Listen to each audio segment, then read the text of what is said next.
Hello বন্ধুরা, নমস্কার। আজকে আবার একটা দারুণ স্বাদের রেসিপি নিয়ে চলে এসেছি। আশা করছি আজকের রেসিপিটা তোমাদের খুবই ভালো লাগবে। ভালো লাগলে অবশ্যই লাইক কমেন্ট শেয়ার করবে। আর যে সকল বন্ধুরা এখনো আমার চ্যানেলটাকে সাবস্ক্রাইব করনি, অবশ্যই সাবস্ক্রাইব করে আমারই পরিবারের একজন সদস্য হয়ে যাও।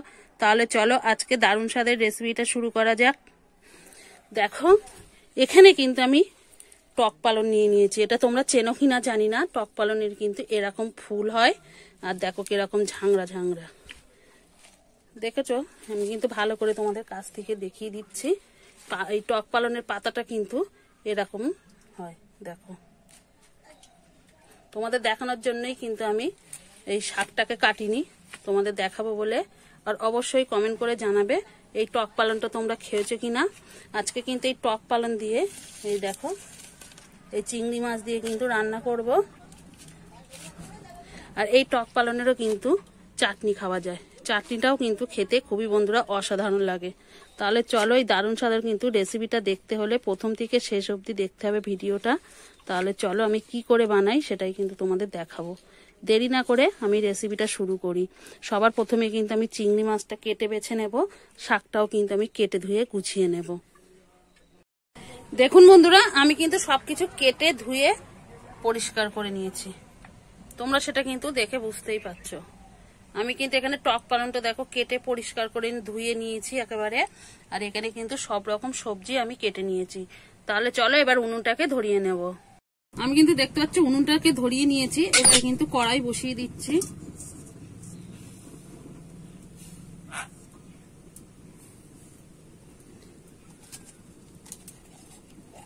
এবারে কিন্তু আমি কড়াইতে তেল দিয়ে দেব।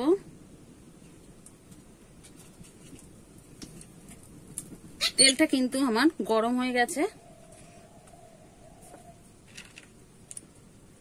সবার প্রথমে আমি বড়িগুলো ভেজে নেব।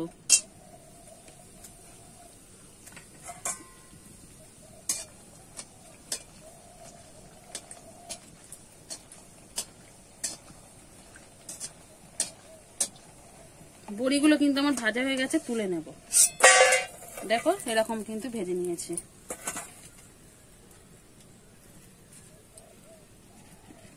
এবারে দিয়ে দেবো বেগুনগুলো ভেজে নেব।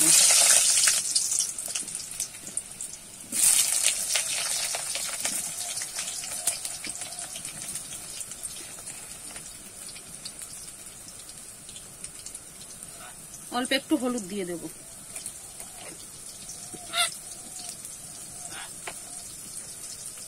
দিয়ে দেবো লবণ। এবার নেড়ে চেড়ে কিন্তু আমি বেগুনটারে ভালো করে ভেজে নেব। বেগুনগুলো দেখো আমি লাল লাল করে কিন্তু ভেজে নিয়েছি। এবারে তুলে নেব।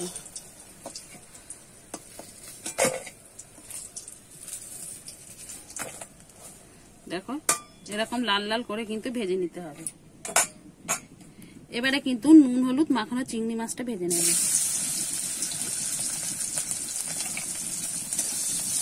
চিংড়ি মাছটাও কিন্তু আমি লাল লাল করে ভেজে নেব।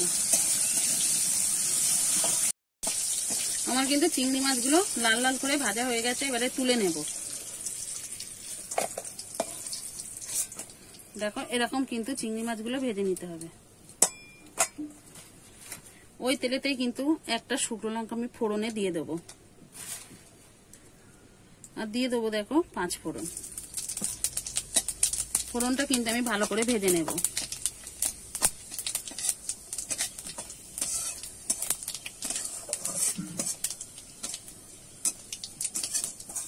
ফোড়নটা কিন্তু আমার ভালো করে ভাজা হয়ে গেছে। এবারে দিয়ে দেবো পেঁয়াজ কুচি।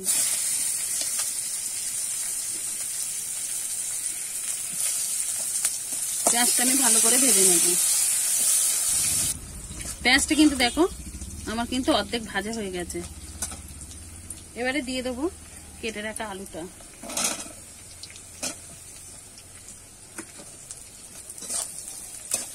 আলুটাও কিন্তু আমি এবারে কিন্তু ভালো করে ভেজে নেব। আলু আর পেঁয়াজটা কিন্তু একদম ভালো করে ভেজে নিতে হবে। আলুটাও কিন্তু আমি ভালো করে ভেজে নিয়েছি। তোমরা কিন্তু দেখে বুঝতে পারছো এরকমই কিন্তু ভেজে নিতে হবে। আলু পেঁয়াজটা কিন্তু আমার ভালো করে ভাজা হয়ে গেছে। এবারে কিন্তু ধুয়ে কেটে রাখা টক পালনটা আমি দিয়ে দেব।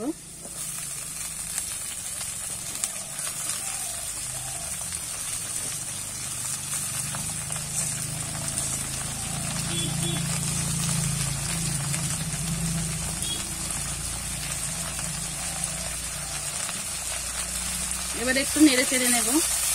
আর এই টক পালনটা কিন্তু বন্ধুরা রান্না করতে খুব বেশি সময় লাগে না, খুব সহজেই কিন্তু রান্না হয়ে যায়।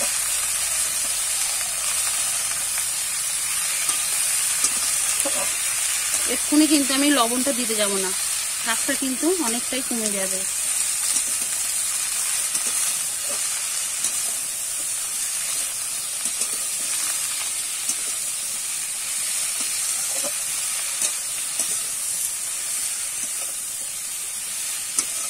তোমরা কিন্তু দেখেই বুঝতে পারছো, দেখো দেখতে দেখতে কিন্তু শাকটা কমে যাচ্ছে।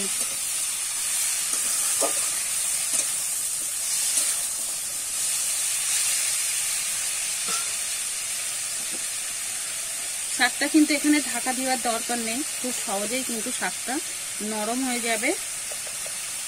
এবারে কিন্তু স্বাদ মতো লবণ দিয়ে দেব।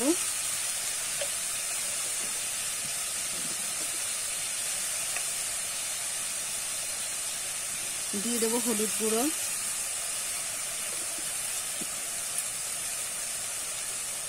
এখানে কেটে রাখা টমেটো আর দুটো কাঁচা লঙ্কা আমি চিড়ে রেখেছিলাম, সেটাও দিয়ে দেব। এবারে কিন্তু নেড়ে চেড়ে রান্না করে নেব। তোমরা কিন্তু দেখেই বুঝতে পারছো, দেখো কত তাড়াতাড়ি কিন্তু শাকটা নরম হয়ে গেছে।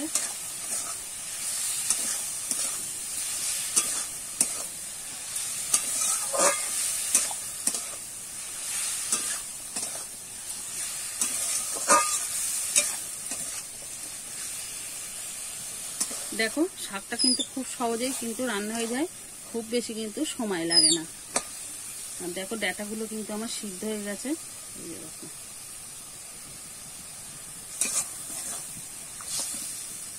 এবারে ভেজে রাখা বড়ি, বেগুন আর চিংড়ি মাছটা আমি দিয়ে দেব। একটু কিন্তু নাড়িয়ে চাড়িয়ে রান্না করে নেব। আমি কিন্তু নাড়িয়ে চাড়িয়ে রান্না করে নিয়েছি। দেখো দেখতে কতটা সুন্দর হয়েছে।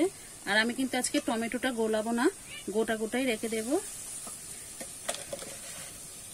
এখানে কিন্তু আমি সামান্য একটু চিনি দিয়ে দেব, যেহেতু টক পালন, একটু কিন্তু টক টক লাগে পালং শাকটা, একটু কিন্তু মিষ্টি দিলে খেতে বেশ ভালো লাগবে। তোমরা যে যেমন মিষ্টি খেতে পছন্দ করো সেরকম দিয়ে নেবে। আর নাক মিষ্টি যদি পছন্দ করো দেওয়ার দরকার নেই। এটা কিন্তু আমি আর একটুখানি নাড়িয়ে চাড়িয়ে রান্না করে নেব।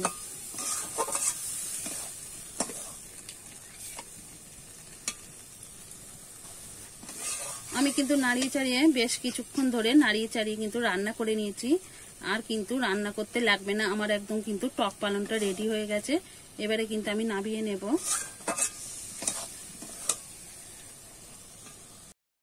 দেখুন বন্ধুরা, আমি কিন্তু টক পালনটা একটা পাত্রে নামিয়ে নিয়েছি, পরিবেশন করার জন্য একদম রেডি। দেখতে কতটা অসাধারণ হয়েছে সেটা কিন্তু তোমরা না দেখলে বুঝতেই পারতে না। দেখতে কতটা লোভনীয় হয়েছে দেখো। আর কিন্তু খুব সহজেই কিন্তু এই টক পালনটা বানানো হয়ে যায়, খুব বেশি কিন্তু সময় লাগে না। এরকম যদি টক পালন গরম ভাতের সঙ্গে থাকে বন্ধুরা, এক থালা ভাত কিন্তু হামেশাই খাওয়া হয়ে যাবে। আর একবার খেলে কিন্তু তোমাদের বারবার কিন্তু এই টক পালনটা খেতে ইচ্ছা করবে। টক পালনের যদি আরো কোনো রেসিপি তোমরা দেখতে চাও অবশ্যই কমেন্ট করে জানাবে, আমি তোমাদের দেখানোর চেষ্টা করব। আর আশা করছি আজকের রেসিপিটা তোমাদের খুবই ভালো লেগেছে। ভালো লাগলে বন্ধুদের সঙ্গে বেশি বেশি করে শেয়ার করে দেবে, যেন ভিডিওটা সবাই দেখতে পায়। তাহলে কিন্তু আজকের মতো রেসিপিটা এখানেই শেষ করছি। আবার নতুন কোনো রেসিপির সঙ্গে দেখা হবে। ততক্ষণে ভালো থেকো, সুস্থ থেকো, সাবধানে থেকো। আর অবশ্যই বাড়িতে একবার এইভাবে বানিয়ে খেয়ে দেখো, খেতে কিন্তু বন্ধুরা খুবই অসাধারণ। তাহলে